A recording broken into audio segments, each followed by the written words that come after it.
जैसे हम नाम जप करते हैं, भगवत चिंतन की चेष्टा करते हैं, तो बड़ी जोर से गंदगी आती है। ये सबका अनुभव है जो भजन करते हैं, बड़ी जोर से, जैसे कि दरिया में उफान आ गया हो। एक से गंदी, मतलब जो आपको भी लगेगा कि यार ऐसी बात कैसे हो सकती है, बिल्कुल घृणित। वो आराध्य देव पर घृणित भाव, वो अपने गुरुदेव पर घृणित भाव, वो कुछ भी डरना नहीं, तो समझना ये आपके, तो आपको लगेगा कि कितना नीच हूं, कितना गंदा हूं, क्या क्या सोच रहा हूं, कैसे, मतलब कुछ नहीं, समझना बिल्कुल तटस्थ भूमिका होनी चाहिए। मैं थोड़ी सोच रहा हूं ये सब गंदी नाली के कीड़े की तरह मन इंद्रिया भोगों में रहे, अभी गंदगी फेंक रहे, बिल्कुल तटस्थ। अरे मैं प्रियाजू के लिए क्या सोच रहा हूं, मैं लालजू के लिए क्या सोच रहा हूं, और मैं गुरुदेव के लिए क्या, बिल्कुल नहीं। ये बेईमान लोग हैं, ये हमको भयभीत करेंगे, हमारी निष्ठा बिगाड़ेंगे, हमारा भाव बिगाड़ेंगे, बिल्कुल नहीं मानना। ये हम बहुत खूब अनुभूत सोची समझी बात कह रहे, खूब साधकों से मिली हुई बात। ये अपने आराध्य देव पर ही गलत भाव कर लेगा, ये अपने गुरुदेव पर भी गलत भाव कर लेगा। आपको डरना नहीं है, ये किसी भी तरह से आपको हटाना चाहता है। जहां आप भगवत चिंतन में लगे, अब भगवत चिंतन आपके हृदय में आए हुए या बसे हुए या पुराने संस्कार सब मिटाएगा। बिल्कुल आपको चिंता नहीं करनी, चलने दो नाम कीर्तन, नाम जप, मंत्र जप, वाणी चिंतन, चलने दो सेवा। ये जितनी गंदगी, चुप रहो, देखते रहो, उबने की जरूरत नहीं, खिन्न नहीं होना, ना हर्षित होना है, दोनों बात समझ। खिन्न हो गए तो वो टिक जाएगा, ऐसा नहीं है। उसमें गंदगी जो धुलाई हो रही तो निकलेगी सब बाहर, शांत एकदम। बहुत गंभीर होना चाहिए उपासक, इस स्थिति वाले को एकदम घबराना नहीं चाहिए। वो फिर अच्छी बातें भी डालता है जो संसार में सुखद मानी जाती है, उसमें आपको हर्षित नहीं होना, तटस्थ। यहां तक कि वो भागवतिक बातें भी डालेगा तो आपको भी गंभीर रहना है, क्योंकि वो थोड़ी देर जब समझ गया कि ये भागवतिक बात को सुनता है, तो जहां भागवतिक बात दी आप सुनने लगे, तो वो अपनी पेशगी कर देगा, आप समझ ही नहीं पाओगे, दस्तखत करवा लेगा। बहुत चतुर है, इसीलिए सबसे बड़ा चतुर सृष्टि में कौन है? रामाय भजते चतुर नर, उसे सुजान कहा गया है, क्योंकि इन सब चतुरों को भी काबू में करने की सामर्थ्य भगवान नाम जापक में है। एक एक हरकत वो मन की देखता रहता है, एक एक हरकत, छोटी सी छोटी उसकी चेष्टा। अच्छा समझ में आ रहा है? ठीक, कुछ नहीं, कोई नहीं बिगाड़ सकता, बस आप झुकना नहीं इस पे।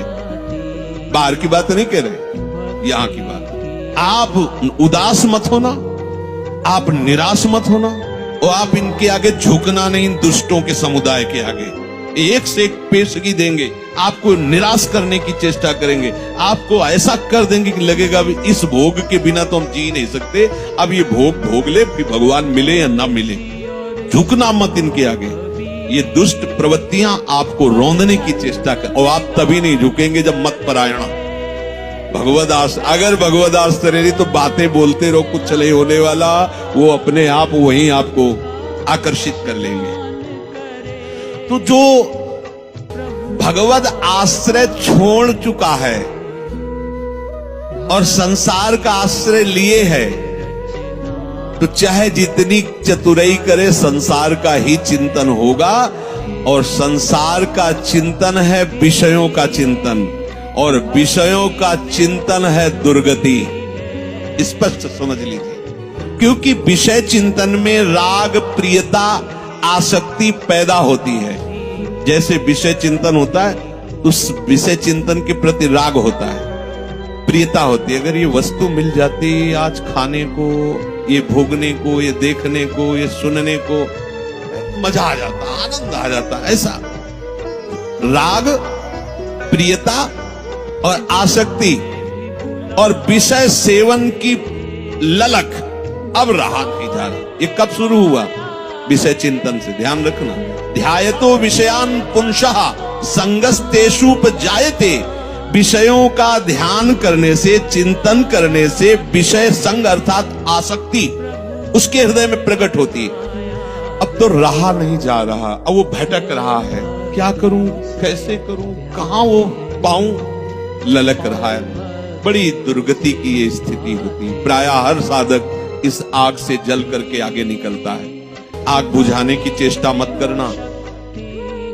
इसमें अगर आपने थोड़ी भी बैलेंस बनाने की कोशिश की तो मार्ग छूट जाएगा। इस आग से ही निकलना है, पक्का तय करो।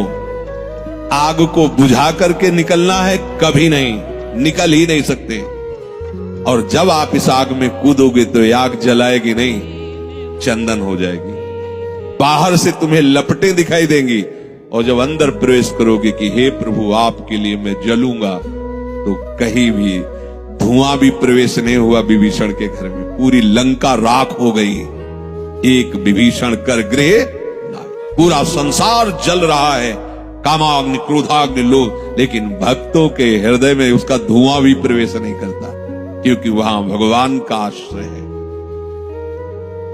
विषयों का सेवन शरीर से भी ज्यादा घातक है मानसिक सेवन। समझना, साधक क्या समझता है कि मैंने कोई क्रिया तो की नहीं, अच्छा बहुत चतुर है, मानसिक पाप लगता नहीं, कलिकर एक पुनीत प्रतापा, मानस पुण्य होए और नहीं पापा, ओ बैठे बैठे बस। गलत बात समझिए। शारीरिक सेवन से ज्यादा गंदगी पैदा होती मानसिक चिंतन से। शारीरिक सेवन से उतना सुखासक्ति नहीं पैदा होती जितनी मानसिक चिंतन से। देखना खुद, जब ये मन आपको किसी भोग के लिए आकर्षित कर रहा हो तब देखना कैसा वो सुख देता है, और जब आप उसी भोग को भोग रहे होंगे तब देखना फिर लगता है कि वो तो जो चिंतन में था वो तो समझो शारीरिक क्रिया से ज्यादा घातक मलिनता पैदा करता है मानसिक भोगों का संयोग। उसमें विषयों की विशेष आसक्ति पैदा हो जाती है। वो ऐसी प्रियता होती कि बार बार हृदय को चूर चूर करती रहती है। तब देखो ना संसारिक पुरुषों को, देखो ना, अब वो विषय सेवन करे चाहे ना करे, विषय राग उसका नाश कर चुका। ये बहुत समझने की बात है कि हम किसी से मिलते नहीं, हम किसी से, लेकिन एकांत बैठकर अगर आप मन के साथ विषयों में विचरण कर रहे हैं तो आप में और एक घोर संसारी में कोई अंतर नहीं है। संसारी को तो एक दैन्यता भी रहती कि मैं बड़ा नीच हूं, कामी हूं, और अपने अंदर एक अहंकार रहता है कि मैं बैरागी हूं, मैं महात्मा हूं। समझते रहे ना, शरीर से क्रिया नहीं हुई पर मानसिक आप उसका संयोग सुख चिंतन के द्वारा, तो आप बहुत मलिन हो रहे हैं, आप अपना बहुत बुरी तरह से पतन कर रहे हैं। ये भगवत वाणी है। तो होता है ना स्वाभाविक, उसमें हम क्या कर सकते हैं, उसमें नाम जप कर सकते हैं आप, वही तो डिलीट करेगा, चतुराई नहीं। कई बार सत्संग में कहा, कुछ भी चल रहा है अंदर, मन फेंक रहा है राधा राधा राधा राधा, ये जो आपका राधा राधा चल रहा है ना, एक भी चाल उसकी नहीं चलने देगा।